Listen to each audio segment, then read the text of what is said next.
We are working closely with the United States to unlock a climate-resilient ecosystem. The recent initiatives, for instance, on Green Alliance and climate-smart agriculture, will benefit farmers and create a framework for conserving water, building small dams, and improving yields of staple crops like wheat, rice, and cotton. We will leverage Pakistan-United States partnership to transition to renewables, improved water conservation, and efficient use of water. وزیر اعظم کے مشیر برائے سیاحت اور کھیل mister اون چودھری نے امریکہ میں پاکستان کے سفیر مسٹر مسعود خان کے ساتھ pavilion travel and adventure show 2023 new York کا افتتاح کیا۔ Pakistan tourism development corporation PTDC اور تمام صوبائی اور علاقائی سیاحت کے محکموں نے نجی شعبے کے ٹور آپریٹرز کے ساتھ مل کر پاکستان کی سیاحت کی صلاحیت کو ظاہر کرنے والا سب سے بڑا ٹورزم پویلین قائم کیا ہے۔ پویلین ہر طرف سے سفر کرنے والوں کو اپنی طرف متوجہ کرتا ہے۔ ٹریول اینڈ ایڈونچر شو 2023 ابھرتا ہوا Pakistan, trade development authority of Pakistan, Pakistan tourism development corporation PTDC، tourism development corporation of Punjab, AJK tourism and archaeology, Khyber Pakhtunkhwa culture and tourism authority, Sindh tourism development corporation STDC، محکمہ سیاحت اور ثقافت گلگت بلتستان۔ لاہور ہائی کورٹ نے تحریک انصاف کی پنجاب میں الیکشن کی تاریخ دینے کی درخواست سماعت کے لیے منظور کر لی ہے۔ لاہور ہائی کورٹ میں پنجاب میں جنرل الیکشن کی تاریخ نہ دینے کے خلاف کیس کی سماعت ہوئی، جس میں PTI general secretary Asad Umar اور سابق اسپیکر سبطین خان عدالت میں پیش ہوئے۔ درخواست میں کہا گیا ہے کہ اسمبلی تحلیل ہونے کے 90 روز کے اندر الیکشن ہونا ہوتے ہیں، جس پر جسٹس جواد حسن نے کہا کہ الیکشن 90 روز میں ہونے چاہیے، اس پر متفق ہوں۔ سوال یہ ہے کہ الیکشن کی تاریخ کا اعلان کون کر رہے ہیں؟ جسٹس جواد حسن نے وکیل کو ہدایت دی کہ آپ سب سے پہلے الیکشن کمیشن کو فریق بنائیں۔ PTI کے وکیل بیرسٹر علی ظفر نے الیکشن کمیشن کو کیس میں فریق بنا دیا۔ بیرسٹر علی ظفر نے کہا کہ پنجاب اسمبلی تحلیل ہونے کے بعد گورنر نے الیکشن کی تاریخ کا اعلان کرنا ہوتا ہے۔ جسٹس جواد حسن نے کہا کہ آپ کی استدعا ہے کہ گورنر کو الیکشن کی تاریخ کے لیے ہدایات جاری کی جائیں۔ گورنر نے اسمبلی تحلیل کی سمری پر دستخط نہیں کیے، خود بخود تحلیل ہوئی۔ جسٹس جواد حسن نے استفسار کیا کہ کیا آپ نے گورنر کو الیکشن کی تاریخ کے لیے خط لکھا؟ 90 دن میں الیکشن کرانے ہیں، کس نے کرانے ہیں یہ ہم ڈھونڈ لیں گے۔ آپ الیکشن کے حوالے سے آئین کا متعلقہ پیراگراف پڑھیں۔ عدالت نے تحریک انصاف کے سیکریٹری جنرل اسد عمر کو روسٹ روم پر بلا کر سوال کیا کہ بتائیں کہ آئین کیا کہتا ہے۔ اسد عمر نے عدالت میں الیکشن کے بارے میں پیراگراف پڑھا۔ اسد عمر نے کہا پیراگراف میں سیاسی انصاف کی اصطلاح میرے لیے بھی نئی ہے۔ بیرسٹر علی ظفر نے دلائل دیے کہ گورنر پنجاب الیکشن کی تاریخ دینے کے پابند ہیں۔ جسٹس جواد حسن نے وفاق کے وکیل سے سوال کیا کیا بات کر رہے ہیں، کیس پڑھ کے کیوں نہیں آئے، ہفتے کی درخواست دائر ہوئی ہے، تیاری کیوں نہیں کی؟ ہفتے کو میں بھی کراچی سے لاہور آیا تھا، مریم نواز بھی اسی وقت لینڈ کر گئی تھی، میں آدھا گھنٹہ پھنسا رہا۔ یہ PTI کا نہیں، عوام کا مسئلہ ہے، یہ جمہوریت کا معاملہ ہے، ملک میں مہنگائی بڑھ رہی ہے، برا حال ہے، آپ لوگ کیا کر رہے ہیں؟ عدالت نے سوال کیا کہ گورنر کا پرنسپل سیکریٹری کیوں نہیں آیا؟ 48 گھنٹے پہلے درخواست آ چکی تھی، 200 لا افسران ہیں، کیا کام کرتے ہیں؟ انہوں نے مزید کہا کہ میں تیاری کر کے آیا ہوں، آپ کی نہیں ہے، آپ سنجیدہ نظر نہیں آ رہے، یہ جمہوریت کا معاملہ ہے۔ عدالت نے پنجاب میں الیکشن کی تاریخ کے لیے PTI کی درخواست کو سماعت کے لیے منظور کرتے ہوئے گورنر پنجاب کے پرنسپل سیکریٹری اور الیکشن کمیشن کو نوٹس جاری کر دیا اور سماعت 3 فروری تک ملتوی کر دی۔ سابق وزیر اعظم اور چیئرمین PTI عمران خان پر قاتلانہ حملے کے بعد 31 گولیاں اور ان کے خول ملے، جبکہ 3 گولیوں کے ٹکڑے کنٹینر پر لگے۔ عمران خان پر ہونے والے قاتلانہ حملے میں استعمال ہونے والے اسلحے اور گولیوں کی 4 صفحات پر مشتمل فورنزک رپورٹ جاری کر دی گئی ہے۔ رپورٹ کے مطابق عمران خان پر حملے کے بعد 31 گولیاں ان کے خول ملے ہیں۔ عمران خان پر حملے کے دوران 3 گولیوں کے ٹکڑے کنٹینر پر لگے، جبکہ حملے کے بعد 3 گولیوں کے ٹکڑے کنٹینر کی گرل سے ملے۔ گولی کا ایک خول دکان میں زمین سے اور 14 خول سڑک سے ملے۔ ملزم نبید کے گھر کے قریب گراؤنڈ سے 10 خول ملے۔ رپورٹ میں کہا گیا ہے کہ گولیوں میں 2 ایسی تھیں جو کسی چیز کو لگنے کے بعد عمران خان کو لگیں، ایک مکمل گولی بھی عمران خان کو لگی۔ عمران خان کے جسم میں ایک دھات کا ٹکڑا بھی پیوست ہوا جو جسم سے نکال لیا گیا۔ 4 گولیاں ایسی تھیں جو نوید کے پستول سے چلی تھیں۔ ملنے والی 2 گولیاں ایسی ہیں جو کلاشنکوف کی ہیں۔ ملزم سے ملنے والے پستول کا بھی فورنزک ہوا، جس سے ایک فائر ٹیسٹ کیا گیا۔ حملے میں زخمی احمد چٹا کے جسم سے نکلنے والی گولی اور زخمی ہونے والے عمران یوسف کو لگنے والی گولی کا بھی فورنزک کیا گیا ہے۔ متحدہ عرب امارات کے صدر شیخ محمد بن زید النہیان کا دورہ اسلام آباد ملتوی ہو گیا ہے۔ وزیر اطلاعات مریم اورنگزیب نے دورہ ملتوی ہونے کی تصدیق کرتے ہوئے کہا کہ موسم کی خرابی کے باعث UAE کے صدر شیخ محمد بن زید النہیان کا دورہ اسلام آباد ملتوی کیا گیا ہے۔ دوسری تاریخ کا اعلان جلد کیا جائے گا۔ ذرائع کے مطابق وزیر اعظم شہباز شریف سے متحدہ عرب امارات کے صدر محمد بن زید النہیان کا رابطہ ہوا ہے، جس میں محمد بن زید النہیان نے وزیر اعظم سے اسلام آباد دورے کے ملتوی ہونے پر اظہار افسوس کیا ہے۔ وزیر اعظم نے کہا کہ آپ کی سلامتی اور حفاظت ہمیں زیادہ عزیز ہے، موسم کی شدت میں پرواز کا خطرہ نہیں لے سکتے ہیں۔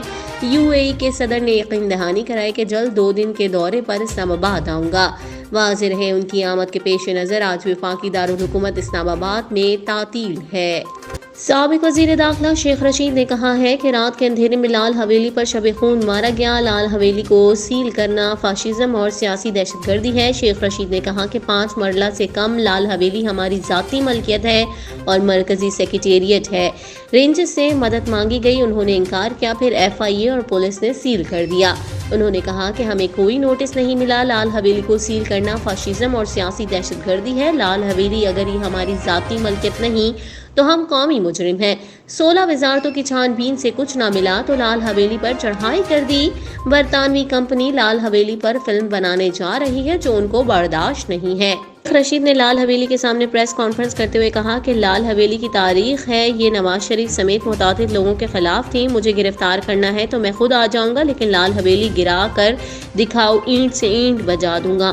انہوں نے کہا کہ عمر کے اس حصے میں مجھے تنگ نہ کرو۔ انہیں کچھ نہیں ملا تو لال حویلی نکال لی۔ لال حویلی پر مہیش بھٹ فلم بنانا چاہتے تھے، میں نے منع کر دیا۔ اب برطانوی کمپنی لال حویلی پر فلم بنا رہی ہے۔ شیخ رشید نے وارننگ دی کہ FIA کا کوئی بندہ لال حویلی میں قدم نہ رکھے۔ آصف خان متروکہ وقف کا ڈپٹی ایڈمنسٹریٹر اور رانا ثناء اللہ کا خاص ہے۔ لال حویلی کے باہر ہوں اور یہیں سو جاؤں گا، روز پریس کانفرنس کر کے ان کو بتاؤں گا۔ انہوں نے کہا کہ عمران خان کے ساتھ خلوص کے ساتھ کھڑا ہوں۔ پاکستان کے سابق کرکٹر وسیم اکرم نے قومی کرکٹ ٹیم کے موجودہ کپتان بابر اعظم سے اختلافات کی خبروں پر سخت رد عمل دیا ہے۔ بابر اعظم کے پاکستان سپر لیگ میں کراچی کنگز سے پشاور زلمی میں جانے کے بعد سوشل میڈیا پر قیاس سرائیاں کی جا رہی تھیں۔ شاید بابر کے کراچی کنگز کے چیئرمین اور بولنگ کوچ وسیم اکرم سے تعلقات ٹھیک نہیں ہیں۔ اب حال ہی میں نجی ویب سائٹ کو انٹرویو میں وسیم اکرم نے ان تمام خبروں کو جھوٹا اور بے بنیاد قرار دیتے ہوئے مسترد کیا ہے۔ بابر کے ساتھ باؤنڈری لائن پر کیا ہوا، وسیم اکرم نے وضاحت پیش کر دی۔ وسیم اکرم نے کہا کہ بابر میرے بیٹے جیسا ہے، میں بابر سے کبھی ناراض نہیں ہوا۔ گھر بیٹھے چند صحافی ہیں جو یہ کہانیاں بنا رہے ہیں، ان کا کام صرف ٹویٹر پر ہے، جو بغیر کھانا کھائے اور چائے پیے 24 گھنٹے صرف ٹویٹر پر رہتے ہیں۔ نوئنگ کے سلطان نے کپتان سے متعلق ہونے والی باتوں پر بھی اظہار خیال کیا اور کہا کہ بابر کو کپتانی سے ہٹانا فائدہ مند ثابت نہیں ہوگا، گو کہ اس کا تجربہ کم ہے، لیکن اسے سپورٹ کرنا فائدہ مند رہے گا، یہ ٹیم کے لیے بھی اچھا ہوگا۔ ہمیں دشمنوں کی ضرورت نہیں ہے، اس کے لیے ہمارے اپنے لوگ کافی ہیں۔ وسیم اکرم نے کہا میں دیکھتا ہوں کہ کس طرح لوگ بابر پر تنقید کرتے ہیں، یہ شرمندگی کا باعث ہے۔ برائے مہربانی اپنا مذاق بنوانا بند کریں، مجھے اس سے دکھ پہنچتا ہے۔ بھارتی سپر اسٹار رجنی کانت نے اپنی تصویر، آواز اور دیگر چیزوں کا غلط استعمال کرنے والوں کے خلاف قانونی کارروائی کا اعلان کر دیا۔ اپنے وکیل کے ذریعے اداکار رجنی کانت نے اپنے نام، تصویروں اور آواز اور دیگر منفرد چیزوں کے غلط استعمال کرنے والوں کے خلاف قانونی نوٹس جاری کر دیا۔ جاری کردہ نوٹس میں ان کے وکیل LM بھارتی نے کہا ہے کہ اداکار کی پرکشش شخصیت اور بطور انسان ان کی طبیعت کی وجہ سے انہیں سپر اسٹار کا لقب دیا گیا ہے اور انہیں دنیا بھر میں ان کے پرستار سپر اسٹار کے نام سے ہی مخاطب کرتے ہیں۔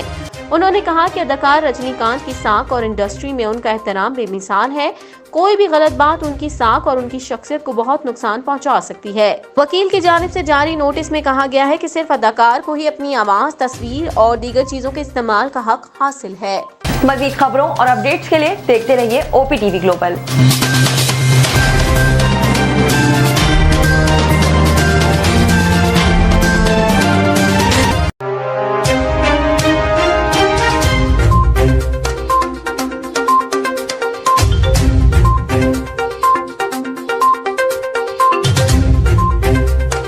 پاکستان اور دنیا بھر کی خبریں،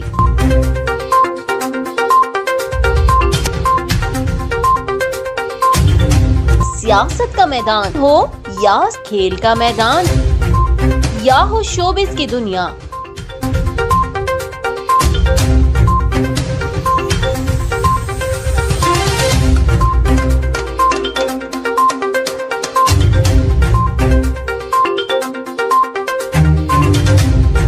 حق اور سچ کا ترجمان O P T V global, overseas پاکستانیوں کا واحد چینل.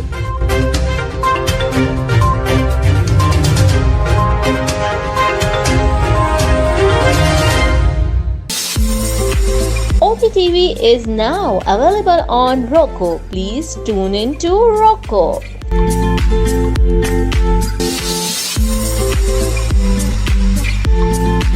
7.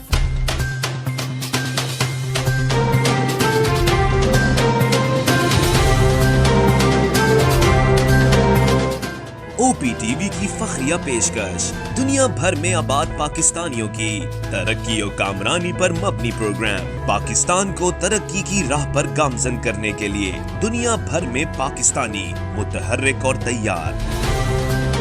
دنیا بھر کے ملکوں میں پاکستانی کا ان کی ترقی میں حصہ دیکھیے. بین الاقوامی منظر میں پاکستانیوں کا سماجی، سیاسی، تجارتی اور مذہبی امور میں بھرپور کردار.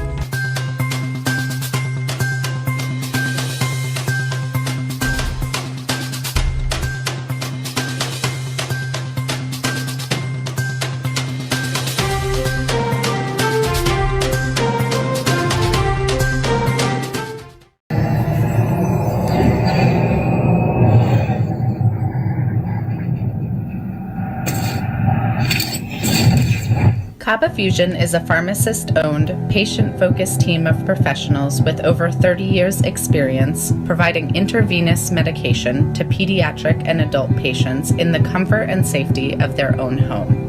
Founded by Dr. Sohail Masood, a pioneer in the home infusion industry and recipient of Ernst & Young's Entrepreneur of the Year Award, Kaba Fusion has 28 state-of-the-art compounding pharmacies across the country with service capabilities nationwide.